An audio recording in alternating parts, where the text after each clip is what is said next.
Let me be clear. The right wing and these so-called Trump border policies have nothing to do with keeping people safe. This is about ripping families apart, arresting immigrants, and blaming someone for our problems so we can ignore the fact that Trump and these right-wing officials are grifters and that Trump is taking millions of dollars from foreign governments to enrich himself. His main policy achievement had nothing to do with the border or migration, but cutting taxes for the rich and the biggest corporations in this country. All the while, the collateral damage is kids being separated from their moms, people in cages, which we can't deny. Mr. Holman sitting here before us said at the CPAC convention, and I quote, he doesn't give a about that. And desperate people living in the shadows, that is undocumented. A lie. You just said something that wasn't true. Mr. Chairman, would you please stop the witness from interrupting our members? Donald Trump's son-in-law, Jared Kushner, received a staggering $2 billion from Saudi Arabia for his brand new private equity firm.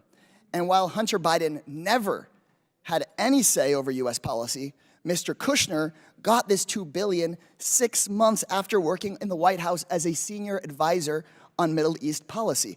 Mr. Kushner had no experience in private equity. In fact, he was so inexperienced that Saudi officials tried to block the transfer of the money until the Crown Prince overruled them. While working at the White House, Mr. Kushner pushed through a $110 billion weapons sale for Saudi Arabia. I'm finishing my point and then I'm happy to talk about it.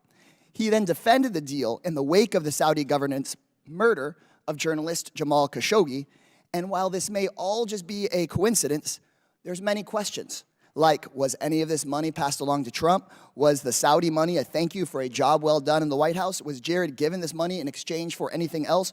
Or did someone with no experience just have a lucky payday? These are questions we should have answers to. So if you thought that impeaching Trump was political theater, then what would you call this? This is a disgrace. And I hope that someday top Republican officials will find some integrity. In the case of Trump, because you fear his social media wrath, right-wing officials will deny all evidence against Trump, come hell or high water. But in the case of President Joe Biden, you decided to start the impeaching now and figure out the whole evidence thing later. And you still haven't figured it out. I want to see whether you'd raise your hands. Should Hunter and Trump both be held accountable if they are found guilty on any of their indictments? Raise your hand if you think that equal justice under the law applies and Trump should be held accountable. I think it is worse than embarrassing that Republicans won't raise their hands. They refuse to say that equal justice under the law should apply to everyone. And when you step back and think about it, then what about the January 6th defendants? It's kind of scary. This double standard insults the institutions of Congress that people fought and died to build. This impeachment hearing clearly is not about justice. And I still cannot understand from the Republican majority why they think that DACA recipients who are paying billions of dollars in taxes to pay for health care programs should not have health insurance and should instead go to the emergency room. Providing people health care isn't a reward. It's not charity. It's what we do because people go out and work and participate in society. And when my seniors need access to Medicare, I don't say this is a reward or this is charity. I say, thank you. This is what we owe to one another. And we should do the same thing no matter who you are or where you were born in this country. It is not a reward. We should just be doing the right thing. Thank you, Chairman. While we clearly disagree on the merits of this meritless investigation, I hope, Chairman, that we can at least come to an agreement on some basics. I believe that you and I can agree that presidents and White House officials should not be unduly influenced by foreign powers. So, Chairman, I'd be happy to yield to you briefly for a yes or no. Can we all agree that White House officials should not be bribed or unduly influenced by foreign actors? It's your time. You can ask. We have witnesses here. I would assume that you would agree. We have witnesses. If you want to ask the witnesses question, or you want to waste time with me, I'm not wasting time with you. I think that we've been disagreeing all day. I hope we can come to an agreement that White House officials should not be bribed or unduly influenced by foreign powers. I think you and I agree on this point. I see you nodding your head. I assume that that is a yes. I'm glad that we can work as an oversight committee on investigations, do the work we need to do, and make sure that no one in the White House has betrayed the public trust. We've spent countless hours talking about Hunter Biden, investigating every single person it seems like he's ever shaken hands with. We've not found a shred of evidence that connects it to the President of the United States or anyone with any say over U.S. policy. But someone who has worked in the White House did accept money from a foreign power. Donald Trump's son-in-law, Jared Kushner, received a staggering $2 billion from Saudi Arabia for his brand new private equity firm. These are questions we should have answers to. Would the gentleman yield for a Questions second? that the Oversight Committee should look into. But we can just add another question. What was the role that Jared Kushner played in covering up the assassination and dismemberment of Jamal Khashoggi, We should ordered by absolutely the ask that Royal question, Conference? Ranking member. And Gentleman yield. so I want to know, if Hunter Biden had accepted $2 billion from the Saudi government, I'm sure we'd be looking into that today. And Mr. Chairman, I believe we can agree that there should not be undue influence in the White House, and I believe we should be able to agree that we should look into these questions about Mr. Kushner. And in fact, Mr. Chairman, you were on CNN and said, quote, I've been very vocal that I think what Kushner did crossed the line of ethics. And then in our deposition of Hunter Biden the other day, when we were discussing Mr. Kushner, you said, Mr. Chairman, and I quote from the deposition, when we deal with influence peddling, we'll ask about Jared Kushner. Well, today's hearing is titled Influence Peddling, so we are here. So, Mr. Comer, I would love to hear from you. Can we fulfill our responsibility as an oversight committee and determine if Saudi Arabia bribed or unduly influenced Jared Kushner or other White House officials? Is that something we'd be willing to look into? We've already had a conversation with Ms. Porter. I'm going to answer one time. Ms. Porter and I have pledged to work on influence peddling legislation. We'll take up all the people who have been accused of influence peddling. We'll try to determine whether Jared Kushner has a real business. We haven't been able to find a real business that the Bidens have had yet. Now, just still your time, Mr. Casar. So could we expect to subpoena Mr. Kushner's correspondence with the Saudi government or his firm's financial records or financial transactions between Mr. Kushner and his father-in-law? Is that something that we would consider doing as part of that hearing you just discussed? What was the question? If we are serious about looking into foreign money, I saw recently a poster board here about $100,000 to a car dealership. Are we going to be serious about the $2 billion from the Saudi government to Mr. Kushner? My question is, would we be at least subpoenaing Jared's correspondence with the Saudi government and his firm's financial records? Can we commit to doing that?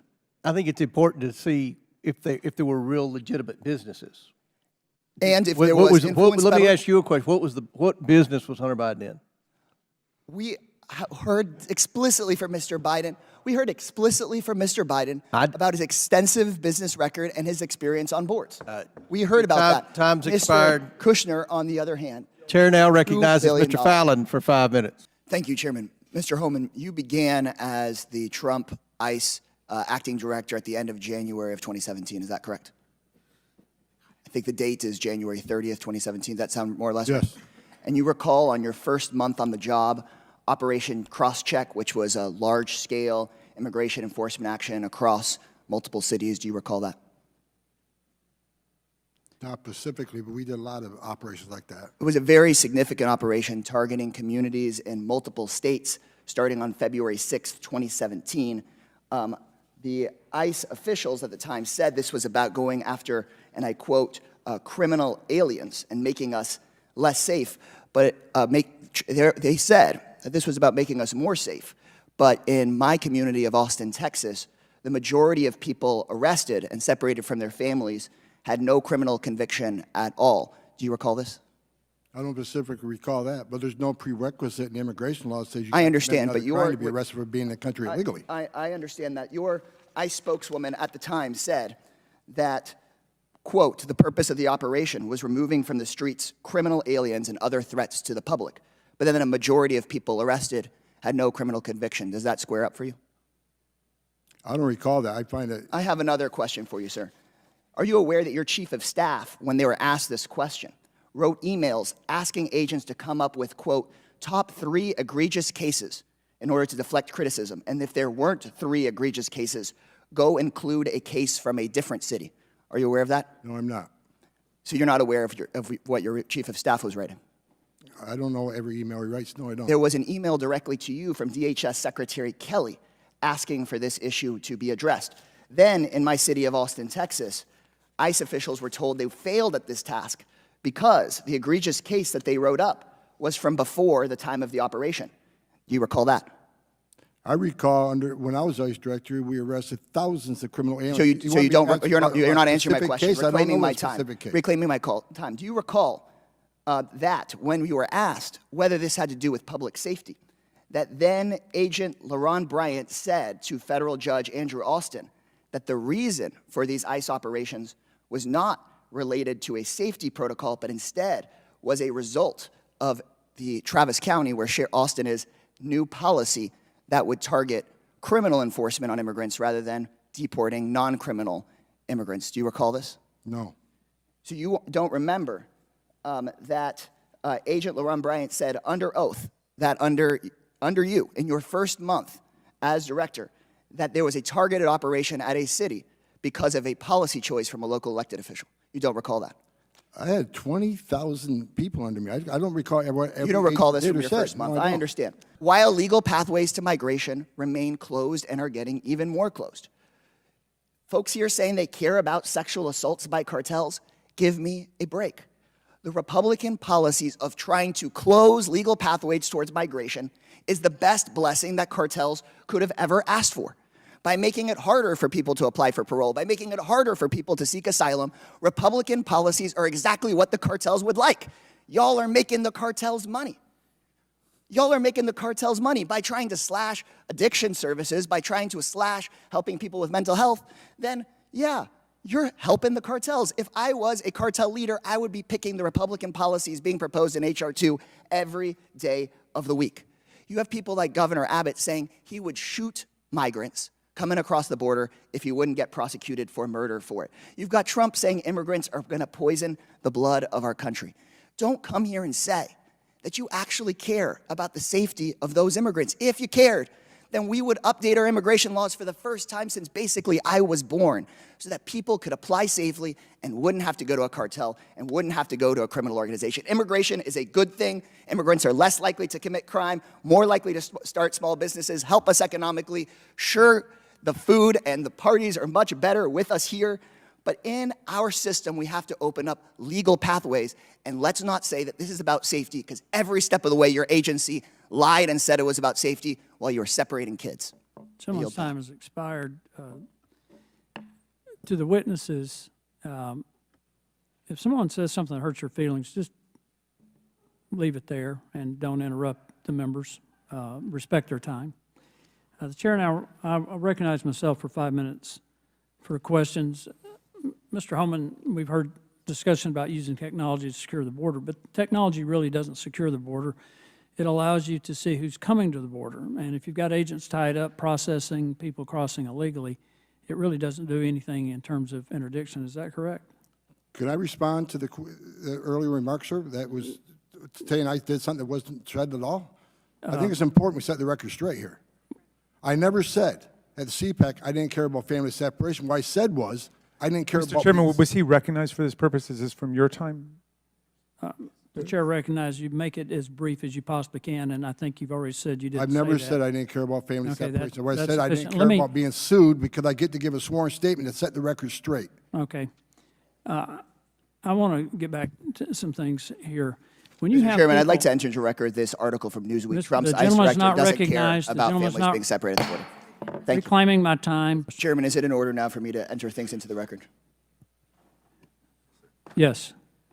Thank you, Mr. Chairman. So what I was trying to enter into the record is the article from Newsweek saying Trump's ICE director doesn't care about families separated at the border. Mr. Holman, the correct quote is, "I'm sick and tired of hearing about family separation. I'm still being sued over that. I don't get right." Then I'd also like to enter into the record this article saying internal emails show ICE agents struggling to substantiate Trump's lies about immigrants. So ordered without objection. Thank you. Just to be really clear about what it is we're debating today, the Biden administration has chosen to stop discriminating against DACA recipients so that they can buy health insurance on the exchanges like everybody else. They pay their taxes, billions in taxes, and thankfully, the Biden administration has said we're going to stop discriminating against DACA recipients, just like we're going to treat them like other legally present people. And Republicans are arguing that we need to undo this really common sense change from the Biden administration. So I'll take this moment just to hear from anybody in the majority to hear why, if they're paying billions in taxes, we should keep discriminating against them. Or why, if a mom is pregnant, we all chip in, we all participate because we know we want her to be able to take care of her kids. That's why moms who are low income can get access to Medicaid, for the folks that are pro-life in this group. Why is it that we want moms who are legally present in this country to not have access to health insurance? That's the question. It's the only question. If there's any takers, we have been in bipartisan hearings where we've engaged productively. This is confounding, and nobody, I want to hear why a mom who is legally present, who has paid her taxes, that we make sure we take care of moms in this country, but then we say, no, DACA recipients, we're going to take your labor, we're going to take your talents, we're going to take your sweat, we're going to take your blood, we're going to accept your brilliance, your talents, your inventions. But no, if you get pregnant, we're not here. You don't need health insurance. Chairwoman, anyone? It is shameful. It is absolutely shameful. What DACA recipients have been asking for isn't charity, it's for us to stop punishing them. They grew up in this country, they immigrated here as children, and they've just said, stop punishing us. Let us live like everybody else. And DACA recipients who are hearing this and their family members should know that you have earned it. You shouldn't have to come and ask us for access to health insurance or to be treated like everybody else. It's something you earn every single day by taking care of your family members, by participating in this country, by taking care of school kids or at nursing homes or building amazing things in this country. You already have earned it, and it's just us who have kept you from having it. But thankfully, the Biden administration wants to stop this one little bit of discrimination, and we have a whole hearing about it, and nobody's willing to say why they want to take health insurance away from a pregnant mom. Or why they don't want to let somebody buy health insurance, why they want to send them to the emergency room where it's going to cost us more money and where people will die. We want to stop punishing people. We need to get to a place where we recognize we actually grow our economy, grow our tax base by including more and more people. Come to Texas, come to a construction site, and tell me what building gets built without immigrant workers. Tell me what inventions get invented without immigrant workers. Just come. But instead, what we see from Governor Abbott is punishing people and, frankly, killing people because he is putting drowning devices in the Rio Grande.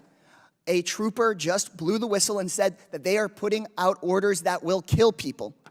We got to stop punishing people, and we should just actually answer the hard question, which is, why should politicians keep on running to build their own power by punishing folks and threatening their lives? So I want to thank the Biden administration for doing the right thing on this, and I'll still be here waiting to hear just the baseline answer for why we want to take pregnant moms off of health care. Mr. Chairman, I'd like to begin with a quote. The people of America elected all 435 of us to do the things they expect Congress to do.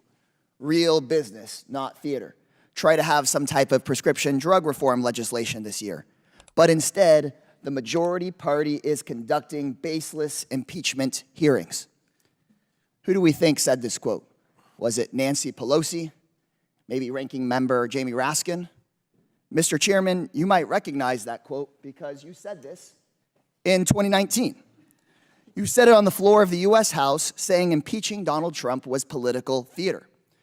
Trump was first impeached for attempting to extort a foreign president into helping the Trump presidential campaign.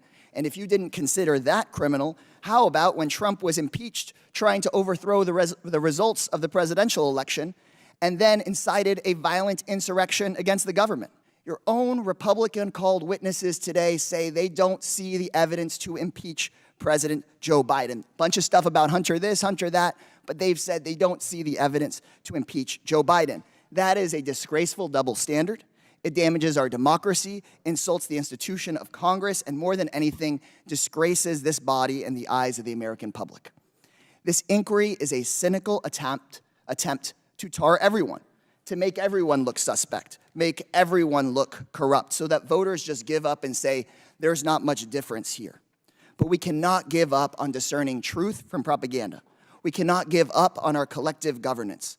Congress is a place where historically people of enormous integrity have throughout history taken on big challenges of inequality, injustice, instability. We can and must impartially look at the evidence before us and have equal justice under the law. And the evidence before us shows no wrongdoing by President Biden. We haven't seen that evidence throughout the testimony today. Your own Republican-called witnesses have said they haven't seen that kind of evidence. There is separate evidence that supports indictments, unrelated indictments against his son, Hunter, and multiple indictments spanning 91 criminal charges against former President Trump. I, for one, am grateful we have an independent judicial system where a president's son or a former president like Trump can be investigated and prosecuted if they violate the law. It is my firm belief that Hunter and Trump should both face trial and, if guilty, be held accountable for the crimes they've been accused of. Can everyone on the Oversight Committee say the same thing? We cannot say equal justice under the law for everyone except for the guy who holds the leash.